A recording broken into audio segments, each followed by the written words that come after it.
ዓርብ ዕለት ደግሞ ለነ ሚካኤል ከባድ ነበር። ይገርማቸዋል። ዓርብ ዕለት ክርስቶስን የሾህ አክሊል ደፉበት። ጨርቅ ልብሱን ገፈው ገረፉት። ከገረፉ በኋላ ጨርቅ አለበሱት። ከዛ ልብሱን ገፈው ሌላ ጨርቅ አለበሱት። አቤት ስንተርከው ቀላል ነው። እስቲ በደንብ አስተውሉት። ክርስቶስ የተገረፈው እኛ ለቡሄ በምናጮኸው ጅራፍ አይደለም። ሚስማር አለው መግረፊያው። የሾለ አጥንት አለው።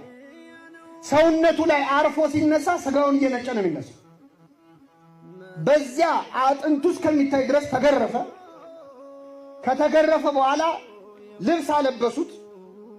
ወደ ሄሮድስ ወሰዱት። ወደ ጲላጦስ መለሱት። ድጋሚ ልብሱን ገፈፉት። ገፈፉት ሲባል ልብስ መገፈፍ እርቃን መሆን አይደለም ችግሩ። ከቆሰለ ሰውነት ላይ ጨርቅ ሲነሳ ምንድነው የሚሆነው? ስለዚህ ክርስቶስ ልብሱን ሲገፈፍም ድጋሚ ሲለብስም ይታመማል። የሾህ አክሊሉን ይተክሉታል፣ ይነቅሉታል። ከዛ መተው በበትር ይዘው ጭንቅላቱን መቱት ይላል።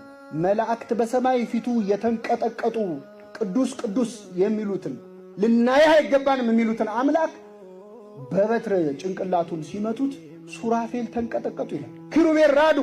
ፊቱ ላይ ሲተፉበት ሳይው ፊቱ ላይ ሲተፉበት እኛ ፊትህን ማየት አይገባንም ብለው በሁለት ክንፋቸው ፊታቸውን በሁለት ክንፋቸው እግራቸውን ሸፍነው መስቀል ሰርተው በፊቱ ቅዱስ ቅዱስ የሚሉት አምላክ ፊቱ ላይ ምራቅ ሲተፋበት ደሞ ለክርስቶስ ምራቅ ይገባ ነበር።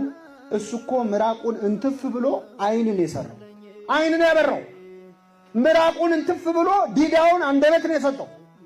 ያ ቀን ለመላእክት በጣም ከባድ ነበር። አይሁድ ጌታን በሰቀሉት ጊዜ ይላል ቅዱስ ያሬድ ሚካኤል አርመመ ወገብርኤል ተደመመ። ሚካኤል ዝም አለ፣ መሸከም አቃተው። እንዴት ነው? ወታደሮች እንኳን ቆመው ንጉሳቸው ሲሰደብ አይችሉም አይደል? ክርስቶስ ሲሰደብ መላእክት ቆመው አይተዋል። ያ ቀን የስቃይ ቀን ነበር ለመላእክት። ቅዱስ ገብርኤል አልቻለም፣ ሰይፉን ጣለ። የቤተ መቅደስ መንጦላይት መጋረጃው የተቀደደው በገብርኤል ሰይፍ ነው ይላል እኛ መጽሐፍ። እስከ ምጽአት ድረስ እየሰነጠቀ የሚሄድ ሰይፍ ግን ሊቆጣ ሊዋጋ ሲሞክር የእግዚአብሔር ቸርነት ከለከለችው። ክርስቶስ ከሞት በተነሳም ጊዜ ከመቃብሩ ግራና ቀኝ የነበሩት እነማን ናቸው? መላእክት ናቸው።